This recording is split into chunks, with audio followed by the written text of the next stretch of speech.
So let's talk about the Iraq War for a second, because it's back on, by the way. It's back on. Right, Frank? You know that it's back on. It's been rebooted. They rebooted. It's the Iraq War 2.0. Yeah. So it's back on. There was a Kickstarter to get it going. There was. Again. Oh, I missed They the made it Kickstarter. happen. Yeah, and they believe me, they met their goal. So everybody realizes that the first time we went into Iraq was a big mistake. Even guys like Glenn Beck say this. From the beginning, most people on the left were against going into Iraq. I wasn't. Liberals said we shouldn't get involved. They said we shouldn't get mired in another foreign mess. We shouldn't nation build. And besides, there was no indication that the people of Iraq had the will to be free. I thought that was insulting at the time. Everybody wants to be free. They said we couldn't force freedom on people. You know what? Let me lead with my mistakes. You're right. Liberals, you were right. What? Wow. So that's Glenn Beck giving it up that the liberals were right about, or as Sam Harris calls us, regressives. That we were right about not wanting to go into Iraq and that it was a big mistake. We're going back in. But the mistake that Glenn Beck makes there is that he mistakenly thinks that we went in to liberate the Iraqi people. We couldn't care less about the Iraqi people. Right. We didn't go in there because of weapons of mass destruction or to liberate the Iraqi people or to bring democracy to the Middle East. We went in there why? Joe Scarborough told us. This is from a year ago. This is when ISIS first started chopping heads off. Right? Which I still think was set up by the CIA so that we would overreact and send more people over there so we could have our war again, because we were losing wars. You can't lose wars. You gotta keep the military-industrial complex going. So here is what Joe Scarborough said a year ago in October of 2014 when ISIS was chopping people's heads off and about whether we should invade. Here's why he said the real reason we need to go back into Iraq. That having, as the Daily News says, Al-Qaeda nation being born in Iraq, the middle of Iraq, with access to oil fields, with access to billions of dollars, Barack Obama knows that's not acceptable. And there's no good option here. Okay. So there, Joe Scarborough saying the reason why we can't let ISIS control a big part of the Middle East, they got oil. Because they got oil and everybody knows it. And it doesn't matter. So, but what if the people are against it? Joe Scarborough said it doesn't matter if 2% of the country is for it and 98% is against. We got to go. He said that. So here's what Joe Scarborough said. What if the people aren't for it? What if the people aren't for this invasion? That's not acceptable. So we can have this debate all we want. And Barack Obama knows that even if only 2% of Americans support this, the United States of America is going to have to stop this force from dominating Iraq. Because they have oil. Because there's a lot of oil there. It's got nothing to do with liberating people. It's got nothing to do with democracy. And you heard Joe Scarborough say, by the way, that's on MSNBC. A guy has 4 hours a day. He says, even if the people are against going into Iraq again, we got to go for oil. For oil. What? Wow. Well, he's leaving out the word our oil. Yeah. That's what he should be saying. So here's William Kristol. Here's Bill Kristol. Here's what he says about the same issue. What if the people aren't for it? He's the president of the United States. He's not running for re-election. Would Congress stop him if he did this? Would the country support him under the circumstances that Joe just laid out? Yes. I think. And what if it didn't? What if his approval rating? Yes. Well, let us override the will of the people. Yes, that is absolutely right. He's the. Yes, override the will of the people. You just heard William Kristol. You just heard him say that, right? He said, yes, we need to override the will of the people. Well, William Kristol is always overriding the will of truth. So,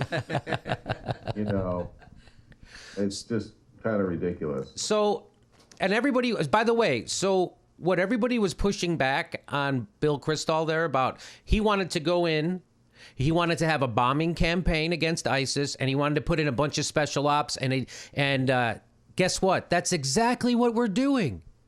We've already dropped something like 9,000 bombs on ISIS, and we're putting in hundreds, if not thousands now, of advisors to help train.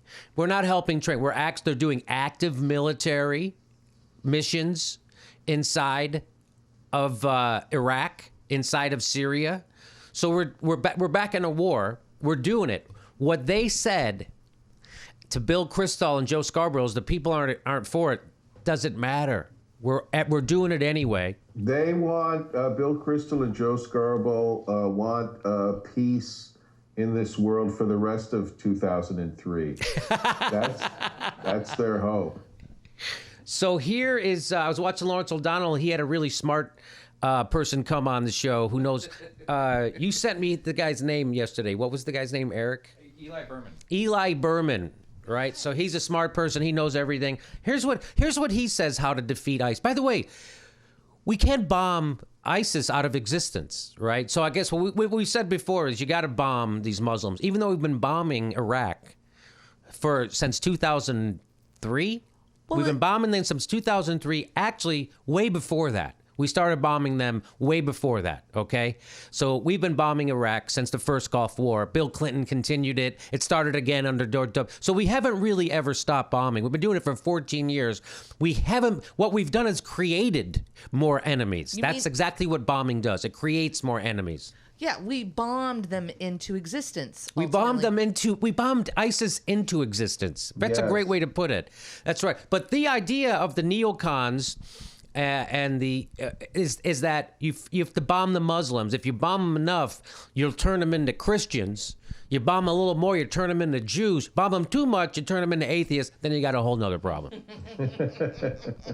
So here he brings on this guy Eli Berman, and here's what he says: the best way to defeat, because ISIS can.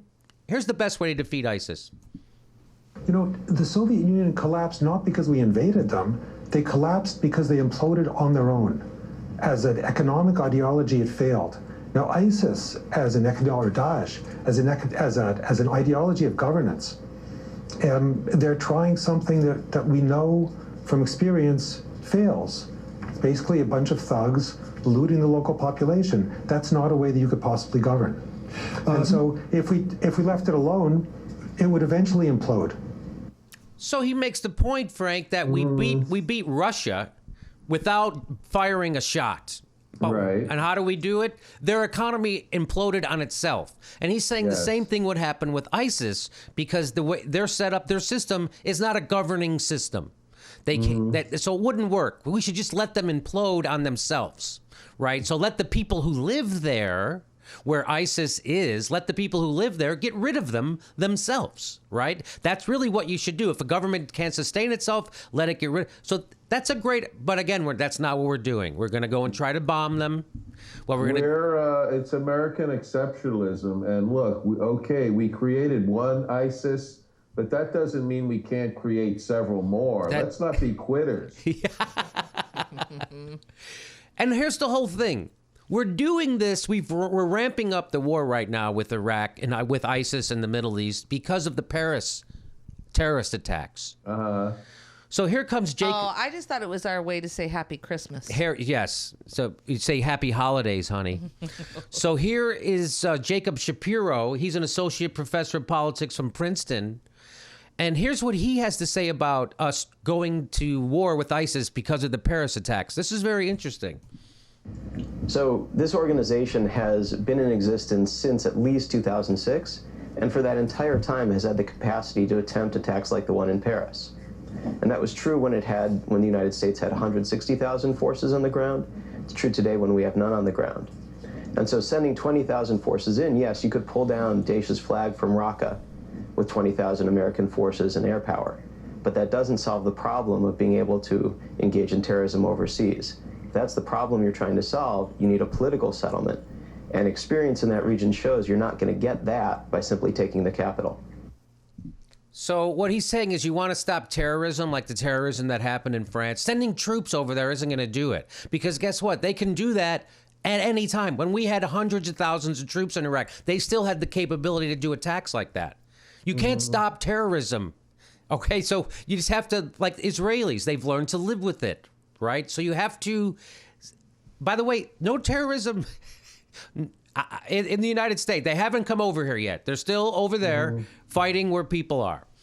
So that's a great point. They have the ability. So us bombing ISIS in, Raqqa or going to Mosul and bombing ISIS. It's not going to stop attacks that happen in Paris. By the way, those were planned by people from Belgium, right? So bombing. Well, then we should invade Iraq. We should invade Iraq. Definitely. Am I wrong? So again, once again, it's very sad what's happening. The way you beat them is you let them implode. They have a bad governing system. The people, we bombed ISIS into existence. Let's just remember that. Jimmy, all of your theories are based on the fact that you're learning the lessons of history. So it has no place in the discourse. None.